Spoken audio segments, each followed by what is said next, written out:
So I remember when Tom Cruise did this video, he did this interview with Matt Lauer, and he was against using psychotropic drugs, right?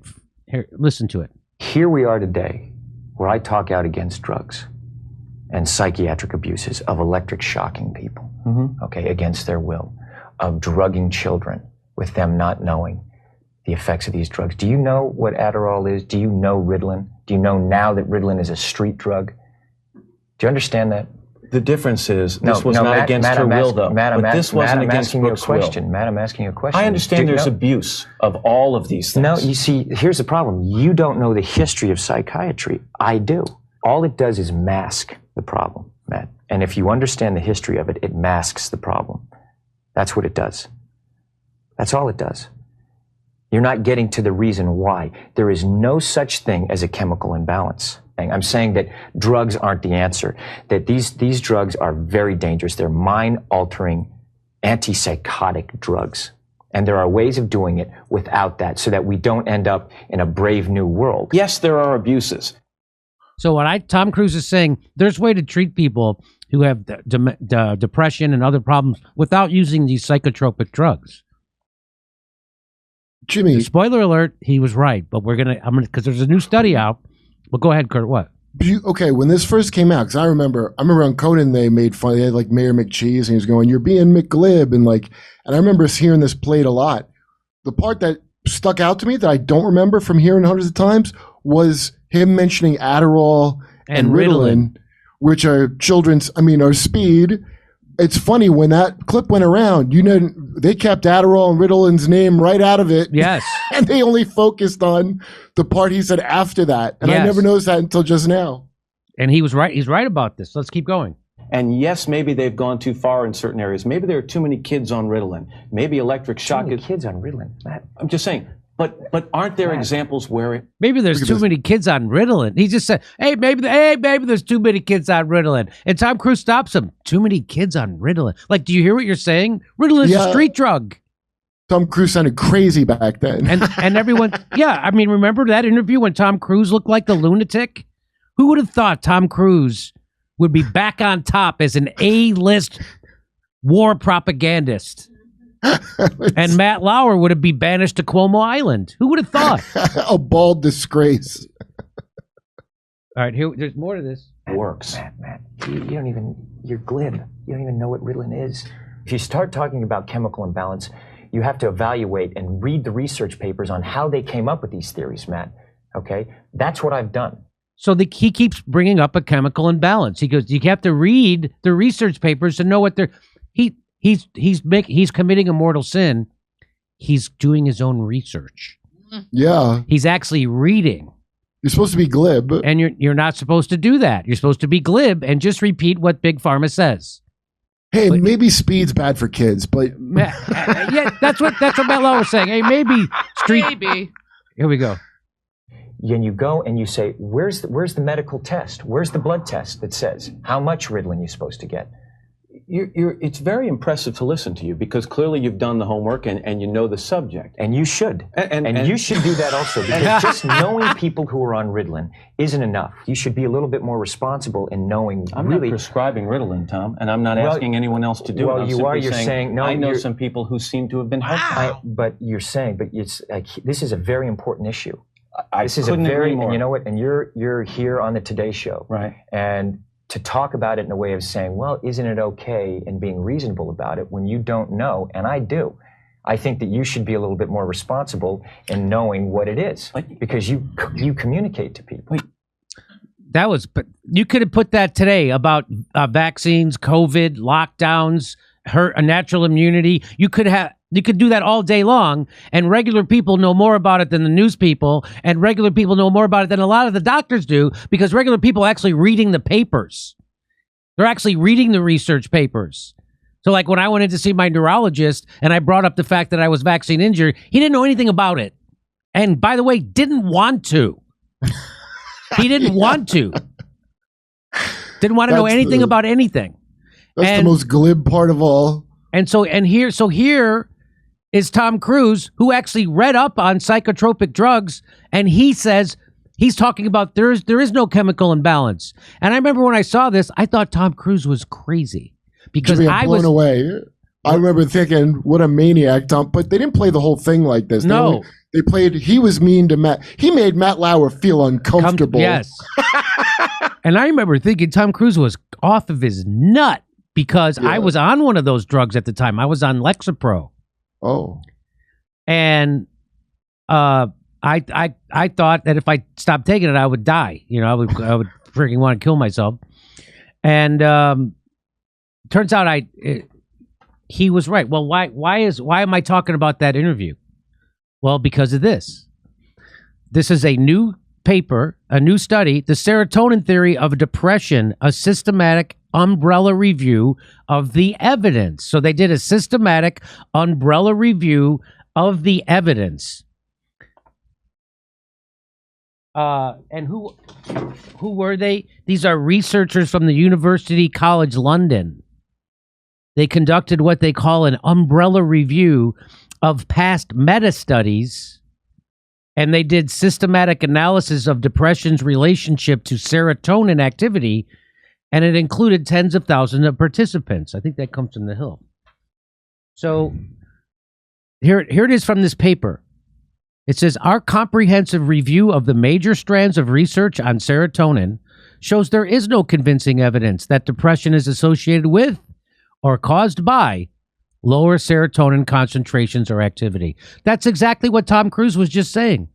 He was saying there is no chemical imbalance. And now this paper is proving it. I've heard other people say it and thought they were kooky for saying it. I've heard other people say that there's no chemical imbalance. I thought for sure it was. So most studies found no evidence of reduced serotonin activity in people with depression compared to people without. And methods to reduce serotonin availability using tryptophan depletion do not consistently lower mood in volunteers. So when they got rid of the serotonin artificially, when they did that, they lowered people's serotonin levels. It didn't lead them to have a bad mood. So they're saying there isn't a connection between serotonin and mood. That's what they're saying, and that there's no evidence of that people with reduced serotonin is present in people with depression. Just what Tom Cruise was saying 17 years ago. Tom Cruise, almost 2 decades out in front of the rest of the goddamn medical profession. Oh my God, did he do his own research? Did he actually read? You're not supposed to read in this post-Trump era. It's bad if you read. You're just supposed to listen to other people, like Rachel Maddow and Dr. Fauci. Complete corrupt criminals. And Matt Lauer. Come in, make yourself comfortable. Let me hit this button and lock the door. What I always thought was funny about Scientology's vendetta against psychiatry is that Scientology, they weren't wrong about the history of psychiatry. Right. They just can't believe that an industry can get away with that much, and they get so much flack for body thetans.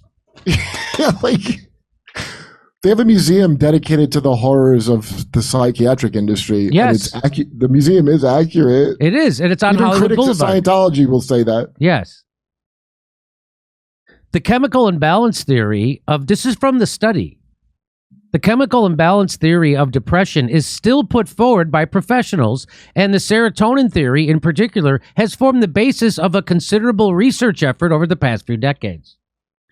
The general public widely believes that depression has been convincingly demonstrated to be the result of serotonin or other chemical abnormalities, and this belief shapes how people understand their moods, leading to a pessimistic outlook on the outcome of depression and negative expectancies about the possibility of self-regulation of mood. So I think what this is saying, this is my pothead comedian interpretation of this, is that because people have this belief that has been given to them by Big Pharma, it now affects them to the point where they're going to have a negative mindset about that they'll ever be able to self-regulate their mood without a drug.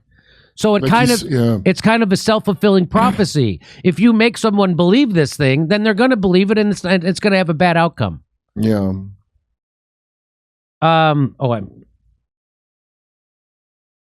You know, the only reason that they stopped doing lobotomies was because they found that drugs could do it. Yeah, that's true. When they invented those antipsychotics. Yes. That's when they finally stopped with lobotomies.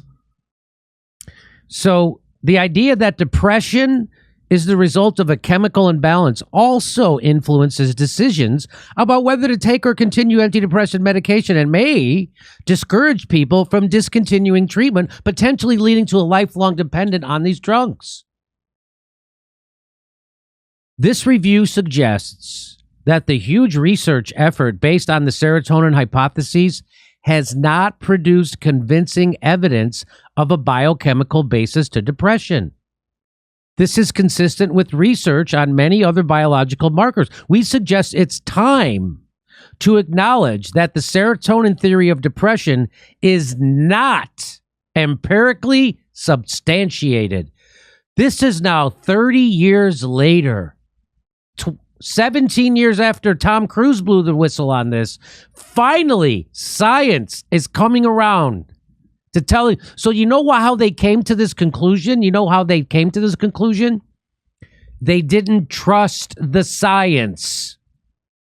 They didn't have faith in the science. You know why? Because they're actual scientists, and they know that you don't trust science. You don't have faith in science. You question science.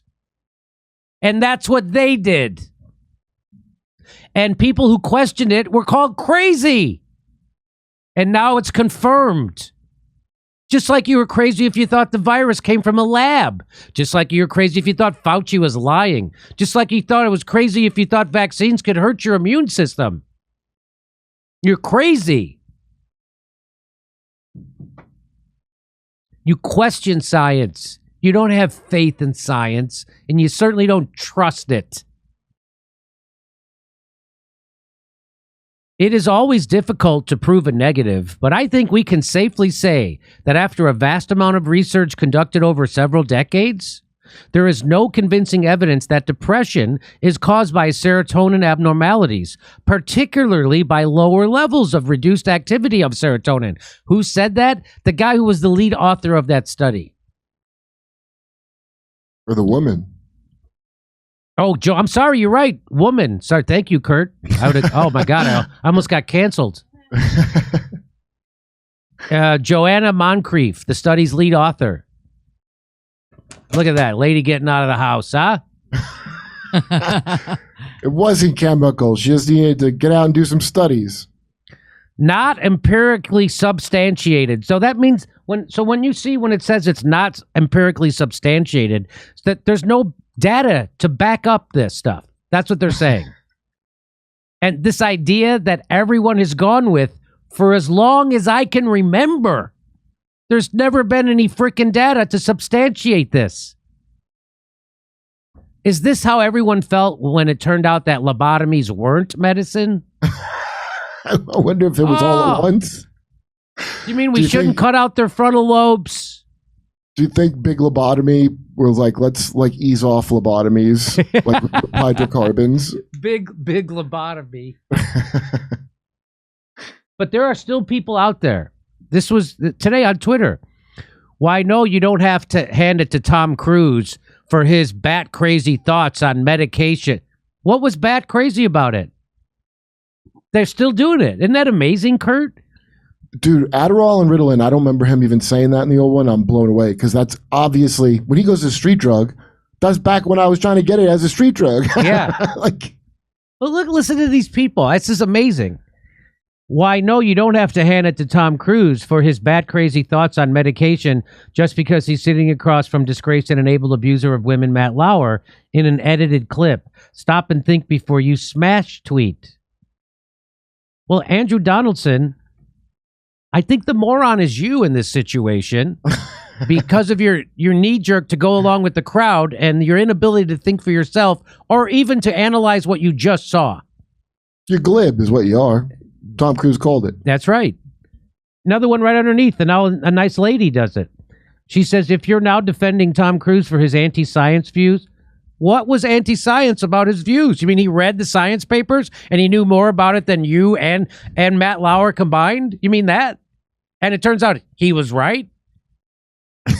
Turns out he's right. There was never any defend science. Democracy. What's that? Hashtag defend democracy. Yeah. I'm just... If you're now defending Tom Cruise for his anti-science views, please note that polio has returned for the first time in 100. She's blaming Tom Cruise for polio returning. What does that have to do with Tom Cruise telling you that psychotropic drugs are harmful to children? What does polio have to do to that? Yeah, really. People just like to pull shit out of their ass to just hate on someone that the group told them to hate. So they were told on Twitter to hate Tom Cruise. And so they did. And nothing that they say makes any sense whatsoever. They're just, but look at the people liking it though. This guy got 80 likes. So it just goes to show you people like to be moron in unison. Well, that's what Twitter is for. That's what it's for. Polio vaccine was, so then someone responded, hey, polio vaccine was back in the day when vaccines were really vaccines. Back then, only radicals would deny an effectiveness of a vaccine. This fiasco, government and big pharma deals, has obliterated trust most people had in vaccines and their legitimacy. But he also didn't look up polio vaccines because there was no radicals who were against it. It was a new thing. The big pharma company screwed up the first batch. That's right. And got people, and that was the birth of not trusting it, which I never knew about until very recently. I don't think people know about. Right. I don't think people know about that either. I got it when it was perfected like 20 something years later, you know? Well, there was a batch of polio vaccines that got out that were not right. They accidentally somehow got live polio in it instead of like the dead amount of virus. I can't remember the name of the company, but this was an article once again that was kind of going at Trump because he said we're going to have a terrific vaccine ready in a few months. Yeah. And they were like, not so fast. We got to take it. Be careful. Yeah. And it was because Trump was pushing the vaccine. So when Trump was president and pushing the vaccine, you were allowed to be vaccine skeptical then. And they were. We showed you how Joanne Reed on MSNBC, she did a whole segment on you got to be skeptical of the vaccines. And if Trump pushes it, I ain't taking it, as Kamala Harris said. I'm taking horse paste. That's right. If they say take it, I'm getting horse paste. So research. Oh, that's it. Okay. So that's the whole thing. So it turns out Tom Cruise was right. I'm genuinely shocked how when I watched it, I was like, this doesn't sound so crazy what he's saying. It doesn't sound crazy at all what he said. But they made at the time I thought he was. And that's what makes me realize, well, so when people see a clip of me, yeah, and someone tells them I'm being anti-vax and crazy, they believe it. Yeah, you just like I believed it about Tom Cruise until I had to go through my own experience with Big Pharma, and now I know he was right. And by the way, now he's by the same fucking science confirms what he said 17 years ago. Also, go ahead. He looks better than all of these people at age 60 or whatever. Yeah, he's sick. Look what Matt Lauer looks like now compared to what he... Yeah. Tom Cruise looks basically the same. Matt Lauer looks like he just went through chemo. He should. Matt Lauer looks like Robert Schimmel now. Yeah, he looks like Robert Schimmel. Matt Lauer should have been getting hair plugs back then. That's what you got to attack it early. 2005. You can't let it go, and or you're going to look like he looks. Now this is I'm writing a new book. It's called The Advice for the Shallow. And what I'm telling you is get your hair plugs early. That is shallow. But I bet if I wrote a book like that, it would be a bestseller. Yeah. Kurt, let's write a book like that. Maybe you could just start selling it now. I'll help you write a book for Advice for the Shallow. Can we pre-sell? We could do pre-sales like Jenk did of a book he never wrote. Let's check that book out. I understand he's actually written it. That there's like a date now for it to be released. Oh. Yeah. He's such a clown. Selling a book he hasn't written. It's called "We're Coming for You" or something. Then they got the nerve to say that I'm the money grubbing grifter. He's selling a book he never even wrote for fucking money. Holy shit! Come see our stand-up comedy. We'll be in Los Angeles, Bakersfield, Indianapolis, Louisville, Cincinnati, Tulsa, Oklahoma City, Detroit, lots more. Go to JimmyDoreComedy.com for a link for all our tickets.